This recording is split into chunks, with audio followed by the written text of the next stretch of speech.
Magandang hapon po sa lahat. Ayan, guys, meron na naman tayong pag-uusapang barya at ito po ay barya po ng Pilipinas year 1971. Ayan ang ating pag-uusapan. Ayan, yung mga old coins. Ayan, year 1971 po ni Juan Luna, year 1971. Ayan. Excuse me po. Ay magpapasalamat lamang tayo sa lahat ng ating mga subscriber at lahat po.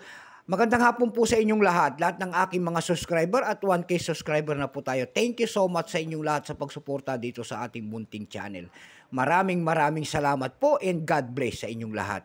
Maraming salamat din po sa sumusuporta doon sa ating FB page. Ayan.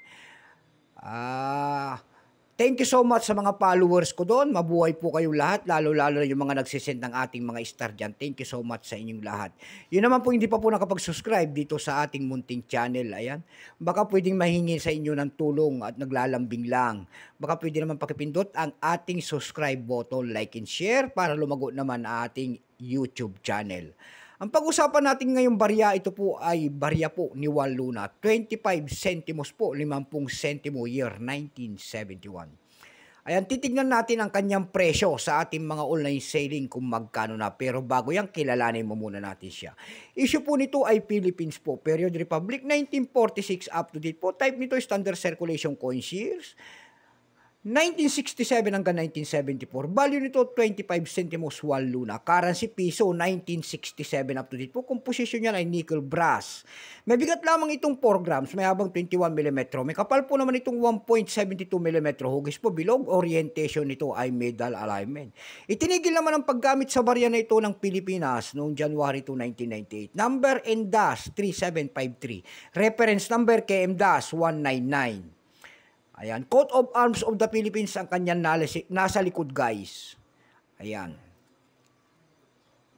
Ayan, year 1971. Makikita nyo po dyan ang isang imahe po ng leon at saka isang agila na kabukang pakpakin ni tatlong bituin.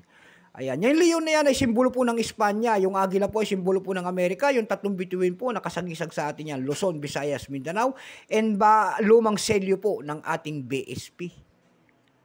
Ayan, bago natin siya makita ang kanyang presyo, kilalanin mo muna natin siya. Issue po nito ay Philippines po. Ay, ito pong year 1971 na ito po ay Denverman. Ay, tapos na pala natin nakilala ito. Ayan. Ito pong year 1971 na ito, kung tawagin po ay Denverman po ito, hindi gawa sa atin. Ito po ay 36% lamang.